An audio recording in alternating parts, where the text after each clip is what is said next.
Hello, welcome to Lemon Studios, where we talk anything and everything entertainment. I'm, of course, Lemon himself, Zeke Lemon, and this is Crash right here. You want to say hi, buddy? You want to say hi? Nope, no kisses.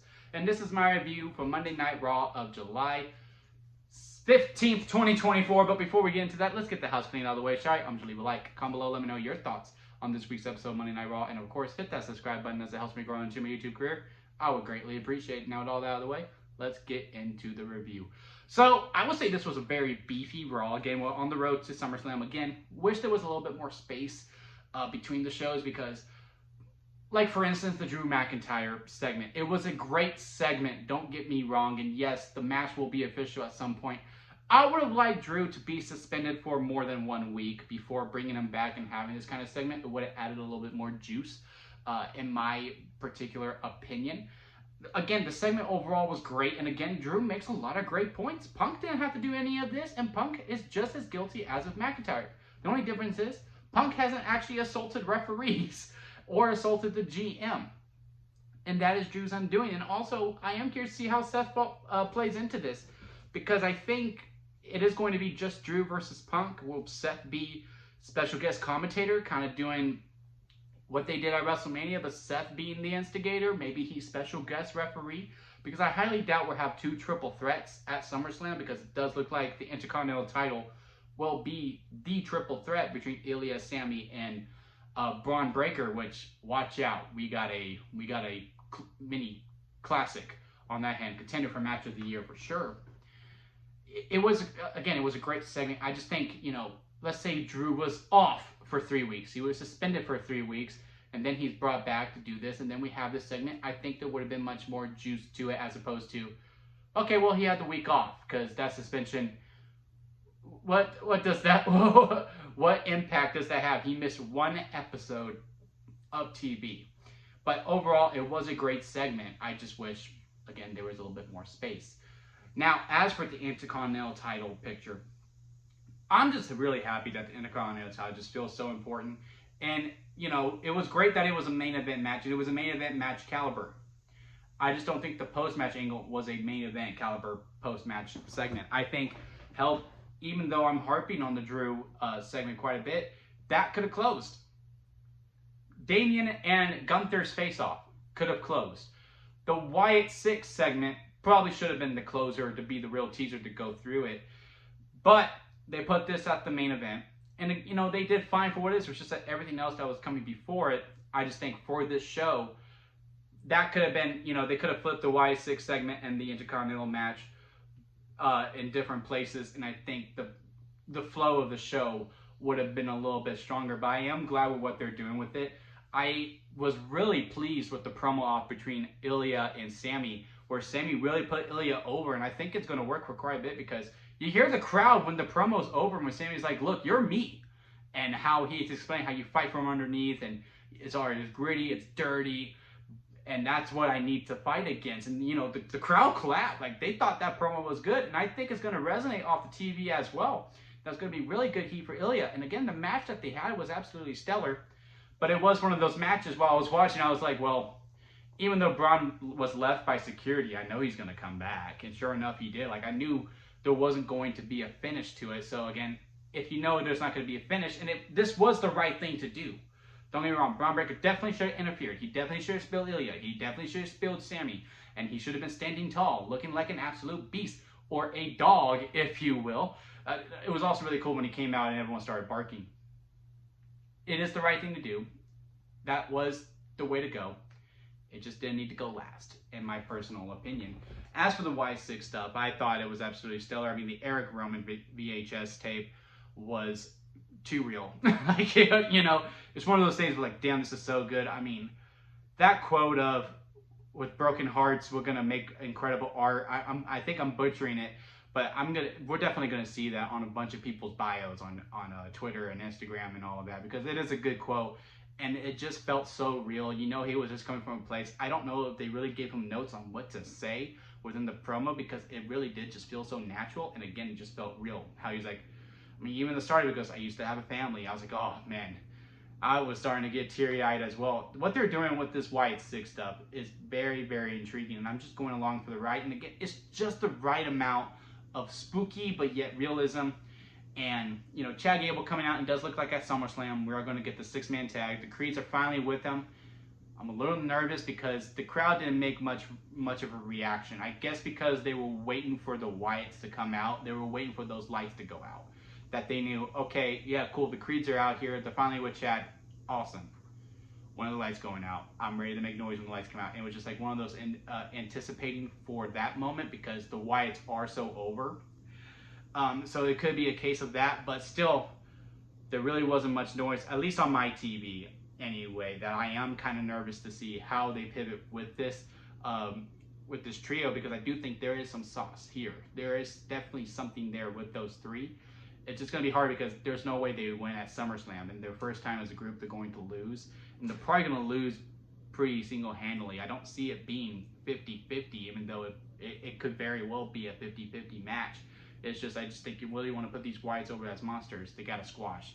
But I also have some other squashes in mind for SummerSlam too, so I don't know. I really don't know. But segment overall was great. I love the ending of it. I loved how Bo just kept laughing. Like, you know, he's just getting his ass kicked the whole entire time, and he's just laughing in his face, and they're just like, "Why are you laughing?" He goes, "Ah, there you are." So, again, I'm just really intrigued to see where the story goes. I do hope they have their first match at SummerSlam. I know Triple H loves the long game, and the fact that not a lot of matches are being announced, like, sure, Punk and Drew was like teased for it. We got Liv and Rhea confirmed. Damien and Gunther are confirmed. Cody and Solo will be confirmed at on SmackDown. So will Logan and LA Knight. There's 5, and that's usually where he likes to keep it. I'm just like, Triple H, you're in the stadium. You need more than 5. We need at least 6 or 7. And there's just a lot of storylines going on. And, you know, we got the 6-man tag that we could possibly have. I think we also have a tag team match that we can do for the titles. I think this tag division needs some PLE love. Because these Raw ones, the World Tag titles, they have nothing going on. It's just JD and Finn are just hanging out, playing 2K the whole time. Ain't no building up the division. Granted, it is very beefy right now, and it should be cleared up post SummerSlam when we do have a little bit of a cool down area before we start heating up for WrestleMania or a Survivor Series. But still, like, I just wish we had some more of the tag division because again, they were literally doing nothing for the most part. Now, as for the women's division, I love. You know, I said this in last week's episode as well, how we do have storylines being built throughout just Raw. And with it being 3 hours, it calls for that. The Final Testament versus Xavier Woods. Now, the Alpha Academy is going to be joined with Xavier. I don't hate it. I do think we missed an opportunity for Otis versus Gable because it was running pretty hot, and I think we should have had those two scrapped before Gable goes into this Wyatt feud. But hey, it is what it is. So him pairing up with Xavier, the Final Testament, I think it'd be some fun there, but I do think this is mainly just to get the Final Testament over to make him a little bit more of a threat. And yeah, the storylines are being built throughout. Shayna, Zoe, and Sonya being built throughout Raw as well. That 1-minute match was just crap. This is Sonya's first match back. I get it. You're probably wanting to take it easy on her. Like, look, we want to get you in the ring. But at least let her go 3 minutes. Like, I'm not even asking for a full 5. Not even a full segment. Just give her more than 1 minute because there was not much there. I was actually really looking forward to it. To see Zelina and Sonya, like, see how Sonya can do. First match back after 11 months. Was really looking forward to it. And it was gone in a blink of an eye. Like, cool, whatever, but just give them 3 minutes. We had the tag match later between Kaden and Katana versus Shayna and Zoe, and that match went on a little bit, and it was a really good tag match. It does seem like the main focus now that Liv and Rhea are back, they're not really focused on one-on-one stories with them because Lyra is really taking a big back seat, and I feel like she had a lot of momentum, and right now it's stalled, and we'll probably heat her up again post SummerSlam, but still, they're really trying to focus on this tag division, and you know, I get it. It needs to brick by brick, right? I've been saying that, and I'm glad that the tag team match did get time too. I just think we could have added a little bit more to the singles match as well. But Liv and Rhea, it is one of the best storylines going on right now. I mean, Raw is just heavy with stories that are doing very, very well. And we'll get to Damien and Gunther next in a little bit. But we started off the show with the whole recap of this love triangle between Liv, Rhea, and Dom. And then Rhea coming out with the awesome way how they use the camera production, how they've been doing, how she's going, follow me, and she's looking at the camera like, yeah, I'm cool like that. And how she is full on baby face now. Liv, get out of here. Love how Liv came out on the screen. Liv does a great promo. Liv has really found her feet within this character. And again, it's just something that you can really sink your teeth into. And I really don't know how it's going to go, because part of me thinks that Dom is just made to look bad, just to hurt Rhea. And that the real love story, if you will, is Finn and Liv. Because when Rhea was, you know, talking to Dom the first time and Finn was playing 2K, he looked back and he was like, hey, yeah, it's all coming together. And Dom is just made to look like a fool. Now, if that's the case, do we turn Dom face? I don't know if that's the way to go, because he is so good as a bad guy. Like, there are some people who could just never go face, and there are some people who can never go heel. And the Mysterios are like both the far end of each one. Like Rey Mysterio can never go bad, and Dom can never go good. Like, it just doesn't fit well. Or Dom is in on it, and then he screws Rhea at SummerSlam, which I do think is the route that we go with, right? Or maybe Dom is made to look a fool. Finn is part of it, because y'all know my theory is that the Judgment Day breaks up at SummerSlam one way or another. Where obviously Rhea and Damien go babyface, and the rest of the Judgment Day say bad guy with Liv kind of taking over as the helm of it, because they'll have the tag goal. If Finn and Liv started this plan, and maybe Liv and Dom actually grew a relationship from it, because from the line in the promo of saying, look, at first when I was doing this, I was just looking to hurt you. But then I actually got to know him, and he's actually a very good guy, and I do like him. I do want him now. Which who knows if that is very true or not. But again, I'm just really intrigued to see how it goes.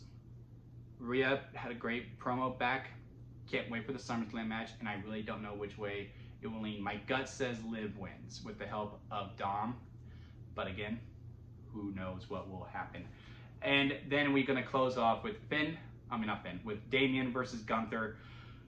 I was like most people when this match was made official. I was like, I don't know, man. These are two new guys in a spotlight heading to the second biggest PLE of the year. Don't really know. This really just solidified that the World Heavyweight title is a secondary title, which I've been saying that since post-Mania, but you know, it is what it is. Then they get out of here, and they start talking. And I really think, again, this could have been the closing segment of the show, and we could just scrap the Braun versus Damien match and maybe move it to next week, and just keep this face-to-face, and then that's just it. I get why you do the Braun match, because you need to show Damien fight someone bigger than him, because Gunther is bigger than Damien. But, you know, pure two heavyweights still, but still, you know, Braun's big guy and Gunther's a big guy, so you need Damien to come over like, hey, he can overcome these odds and still be and hold his own against Gunther, because if he can do that to Braun, ooh, he could probably go toe-to-toe with Gunther. And I am a sucker for a street versus privilege storyline. It is so easy to do. Like, it is very hard to mess up those kinds of stories, because everyone can relate to the street guy. And to a degree, people can relate to the privileged guy. And it really seems like we're going back to like that WrestleMania 19 storyline between Booker and Triple H, where obviously Booker should have won at 19. Gunther may have to win at SummerSlam for the long haul with Damian Priest. Because like I said, my main theory is that Dom helps Liv win, and officially says, I'm with Liv. Damien loses to Gunther. Realizes he does needs the help. Because that's what his thing with the Judgment Day is. I don't need help, I don't need help, I don't need help, I don't need help. I can do this on my own, I can do this on my own. He loses and he's like, okay, maybe I do need the help. Or maybe as soon as he loses the title, Finn and JD come out, you know, they're like, hey man, it's okay, it's all good, it's all good, it's gonna be okay, it's gonna be okay. And then they jump him because they've been waiting at the bit like, okay, well, he's had the main title, now he's not the champion, we don't need him, he's collateral damage, boom, he's gone. That's my theory for going in to SummerSlam. If that's the case, then Gunther needs to win. And, you know, this whole privilege versus street, and, you know, this is going to be a part of Damien's character as a babyface, which, again, he really succeeded at. When it was made clear, Damien, you're working baby, Gunther, you're working heel, and it was made perfectly clear. First of all, there was no what chance in the promo off, which I was very worried about. I even said to myself, all right, let's count how many whats there are. And there were none. Both people paid attention, and both of the lines were delivered very well. And again, it's just an easy story to buy into. You do buy Damien as the scrappy guy who fought for everything, and you do buy Gunther as this guy who's like, hey man, I make this stuff look easy, you know, let's just call it a day, and you know, just to save you the investment, just hand me the title, it'll be all good, right? Well, what do you gotta lose, bud? And again, it's just one of those things that, how are we going to play this? Because when a promo happens like that, that usually means the good guy's going to win. Because, you know, hey, you're a prick, saying, you know, a hard life is a choice. You chose to live a hard life. You know, you could do things to do differently and all that stuff. So you're going to get your comeuppance, and therefore the good guy wins the show. Yeah, no, I have heart, and therefore, you know, and that's why I won, because that's why you lost at WrestleMania. But also, you know, just to be like, I am that guy, and I did beat you. You can have all the heart in the world, and I still won. It's still very intriguing. And again, with all the stuff that we could do post SummerSlam with the Judgment Day, I think that intrigues me more. So I think I'm pulling from Gunther, but man, I am so proud of both of them. Again, much needed heat to that World Heavyweight title match. I'm very much invested in that. And part ways, I am kind of more invested in that match than I am in Cody versus Solo, just because I know Cody versus Solo is all about the angle after the match, as opposed to the actual match itself. But yeah, overall, a very good episode of Raw. I do think they could have trimmed some stuff out, and they could have expanded some things. Like, yeah, one, you could have cut Damien versus Braun. You could have saved that for next week. You could have also gave Sonya and Sonya and Zelina a little bit more time in the ring. But overall, very great episode. They have really hit their stride. Really looking forward to SummerSlam. What did y'all think about it? Comment below. Let me know. Leave a like on this video if you did make it this far. I do greatly appreciate it. And of course, hit that subscribe button as it helps me grow into my YouTube career. We are going to continue on this journey together. And don't forget to squeeze the days, guys, because life is too short to not live it to your full potential. So squeeze every opportunity that you can. And until next time, I'll see you here at Limit Studios.